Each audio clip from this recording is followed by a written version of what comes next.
I've got no roots, but my home was never on the ground. I've got no roots, but my home was never on the ground. I've got no roots.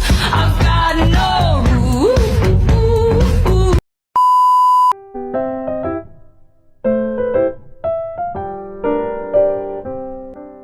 Jabon merah. Jabon merah ini bisa dipanen atau dimanfaatkan pada saat usianya mencapai 7 tahun.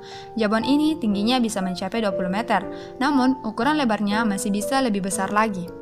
Dan selanjutnya ada jenis-jenis bambu. Yang pertama ada bambu kuning, yang kedua bambu batik, yang ketiga bambu aureri dengan nama latinnya yaitu bambu vulgariswamin atau bambu Buddha.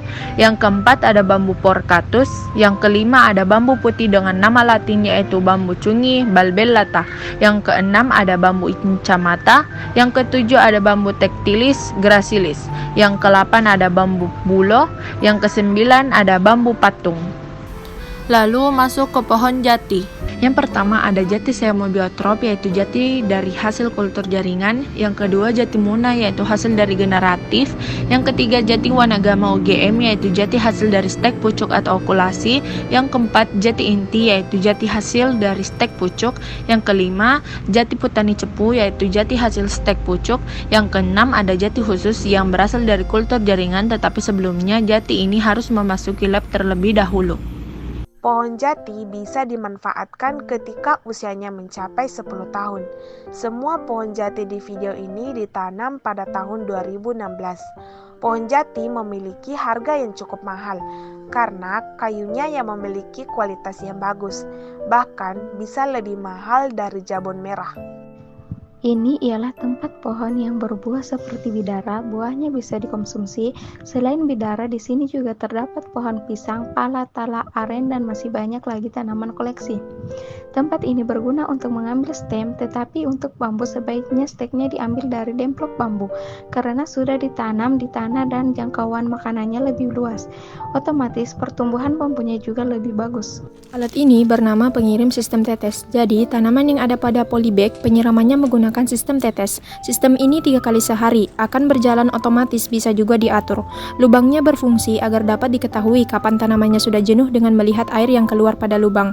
Akan tetapi, sistem ini tidak digunakan saat musim hujan untuk menghemat penggunaan air. Atap yang menutupi taman durian itu namanya sarnet. Sarnet tersebut dapat dibuka dan berfungsi untuk menanam tanaman manja seperti durian. Karena tanaman durian sedikit sensitif. Jika terlalu kering, maka akan mati. Begitupun juga jika terlalu basah. Raised bed adalah lingkup lahan yang dibuat di atas tanah atau dak, kemudian dibatasi dengan pembatas bisa berubah tanah, papan, atau benteng semen seperti pada video. Kemudian terdapat bedeng tabur yang gunanya itu membuat bibit yang berasal dari biji. Kemudian diamkan sampai bijinya berkecambah. Dan juga terdapat bedeng sapi yang berguna sebagai tempat untuk pemindahan bibit dari bedeng tabur. Greenhouse atau rumah kaca adalah sebuah bangunan di mana tanaman dibudidayakan yang terbuat dari plastik. Dia menjadi akan panas karena radiasi elektromagnetik yang datang dari matahari memanaskan tumbuhan, tanah, dan barang lainnya di dalam bangunan ini. Jadi bukan terkena sinar matahari langsung.